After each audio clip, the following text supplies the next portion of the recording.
Hello and welcome back to Pop Culture X, and we are doing our first album in full of the year, and it is your boys, Radiohead, and the album OK Computer.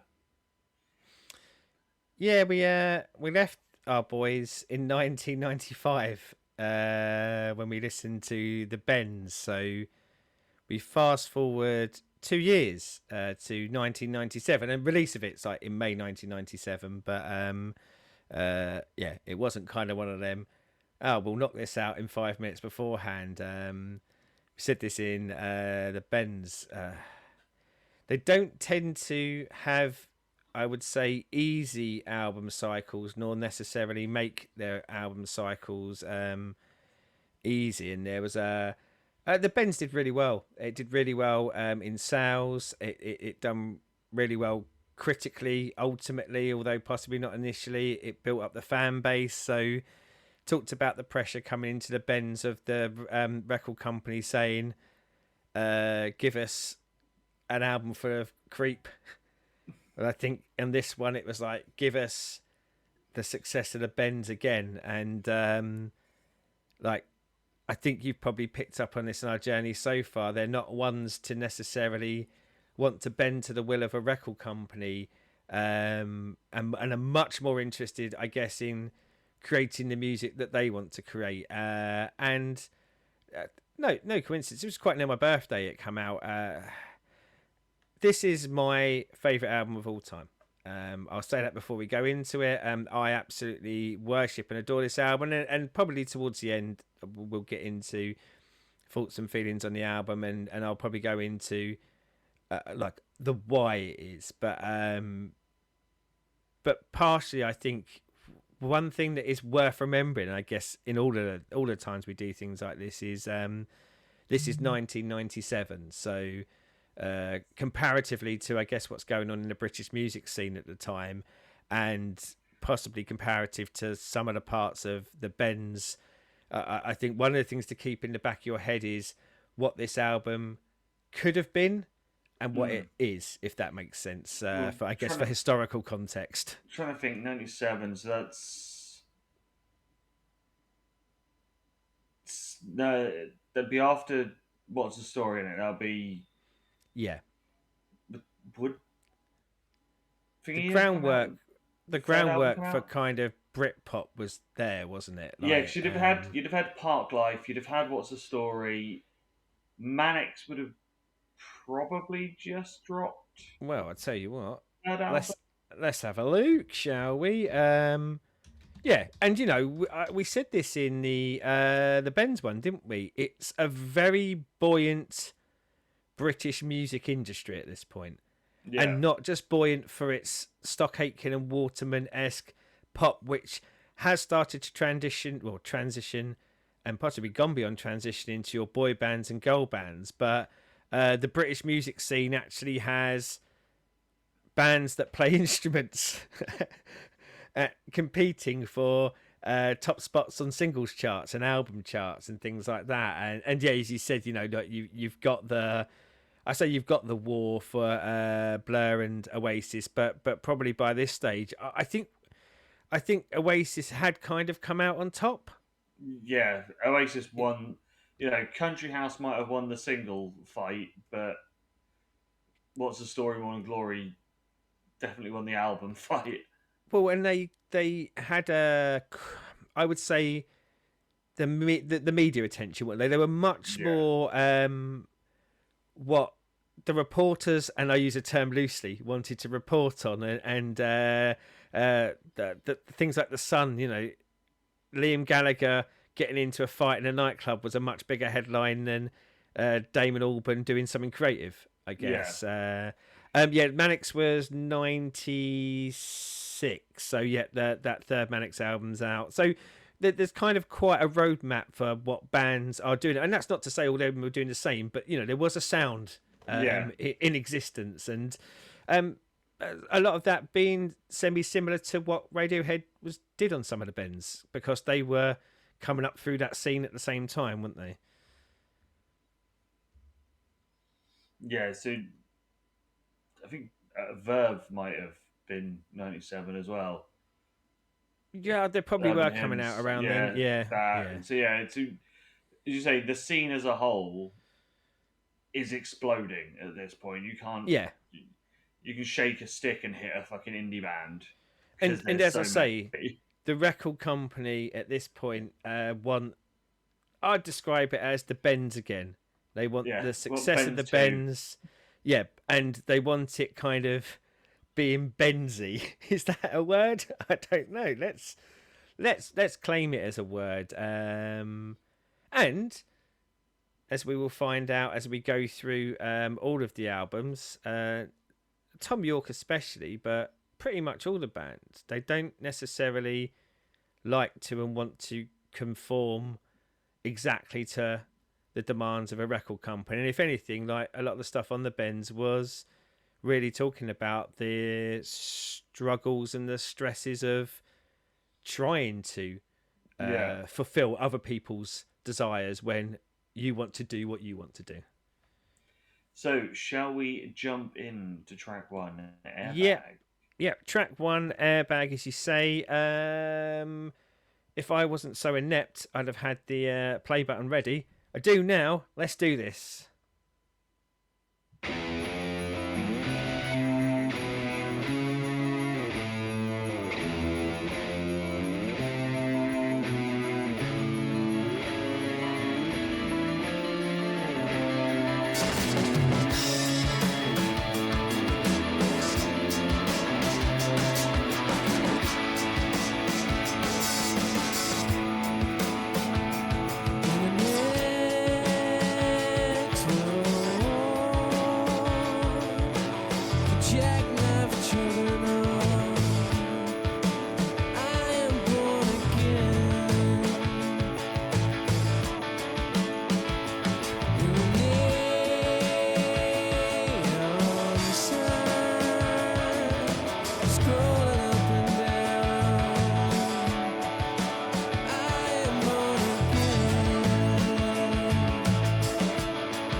Do you ever get that thing where you realise you've listened to an album too many times? Because I was just like, why has it not gone straight into the next track? My head Yes. had actually started to do the thing that comes next. I'm like, nope, nope, it stopped. We're stopping after this track. So for a bit of a context for the song, and it being Airbag, a degree of autobiographical element here because he had been in a car crash and an airbag had been the thing that had saved his life, and it was I think about a decade before this, so before they actually made it big Yeah. into music. So it wasn't like between the two albums he had a car crash and right, let's write a song about it. But I think that's the thing that kind of makes the basis and the theory and I guess we'll talk about the song, but for me it's the story element that brings through the what I think the song's about, if that makes sense. But anyway, Mm. that's enough about me, because I've listened to this album 3 million times and love it. So it doesn't really matter what I think; it matters what you think. So, I was going to say, was there a hint of truth to it, which obviously you just said that there is, and it Yeah, makes yeah, sense, and especially like the bit where he's saying coming back to save the universe, sort of like clearly, as you said, it was pre even like the first album, and it sort of yeah. predating that oh, I am now here as maybe a little bit messiah-y, but to save the world with my music. Now Well, that I've survived this crash. it's a motif. Cars. It's not the first time cars get mentioned in Radiohead songs. It's not the last. And I don't know if you remember when we did the song, the Smile one with him, and Yeah, that is about driving the car. So it is a thing that clearly stays with him, or I think probably a life changing moment, or a moment that can often be used to signify what else they're trying to get in a song, of almost going, here's an impactful thing and this is what that impactful thing can do for you. So yeah, yeah. cars. Get ready for lots of brum brum car songs.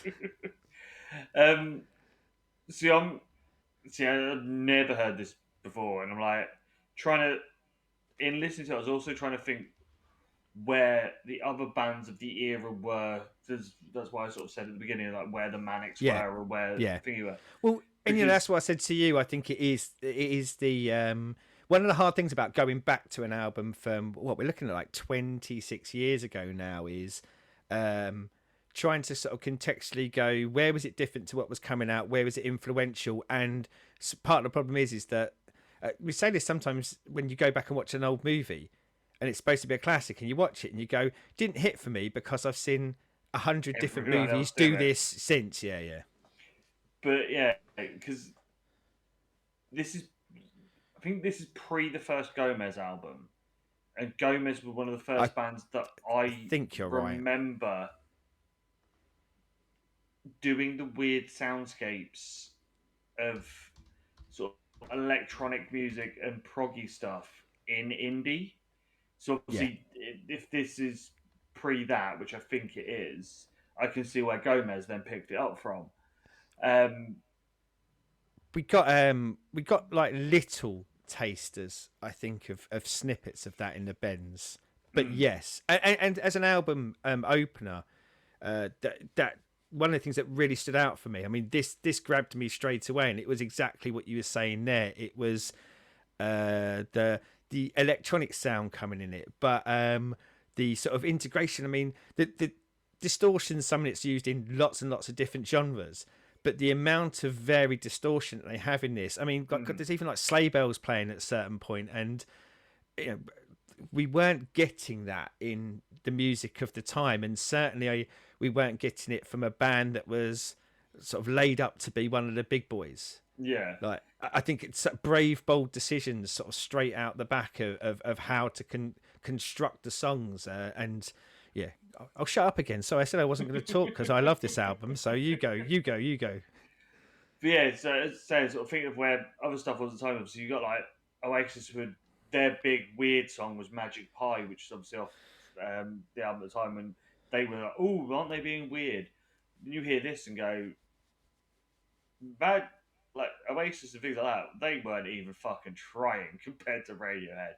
Yeah, Um, Bring It On 98 releases, but I mean, they were probably doing some of the stuff before that. You know, like we said with these, it's not like they kind of go, "Oh, album's due out in a week, lads.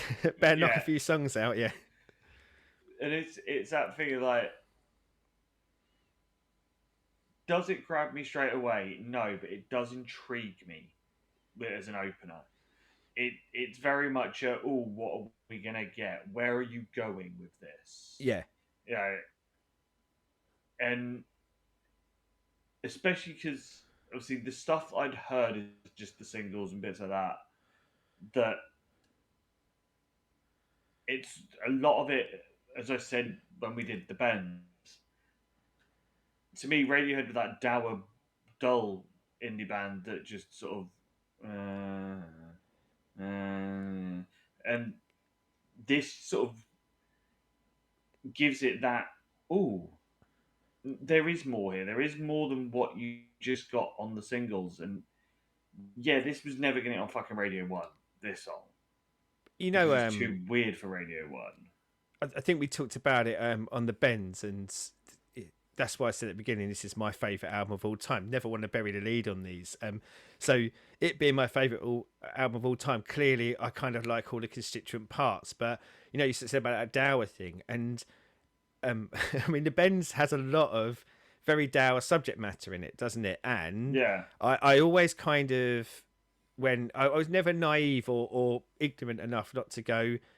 Tom York's singing voice can and does lean that way, but that's where I think I found a lot in the bends and here of the voice is an instrument. I think he uses an instrument very, very well. Because he has such tonal shifts in it, but that tonal shifts can be from that very dour down register to, I would say, very kind of orchestral flightier lilts, and but yeah, because often the songs will have that dour element, I think when that fluctuation comes and that change comes, I think it almost feels a bit, and again, apologies to you and apologies to everyone else, I've lived with this album for 26 years, so I love it, and if I get carried away with hyperbole, then but that's where the beauty of it comes from for me, is that it's and I always say by design, but just by, I think, that creativity of being able to use his voice so versatile. And you know, this is mm, only track one, but I think even in this you're seeing that kind of versatility. And you know, like the music is, you know, I said to you, the Bends was my is my least favorite of their albums. And I think the Bends, and I know lots of people love the Bends, it suffered for me by this following it, because, and only in track one, stop getting carried away, Michael, but I think this showed all of those hints that I was getting in the Bends.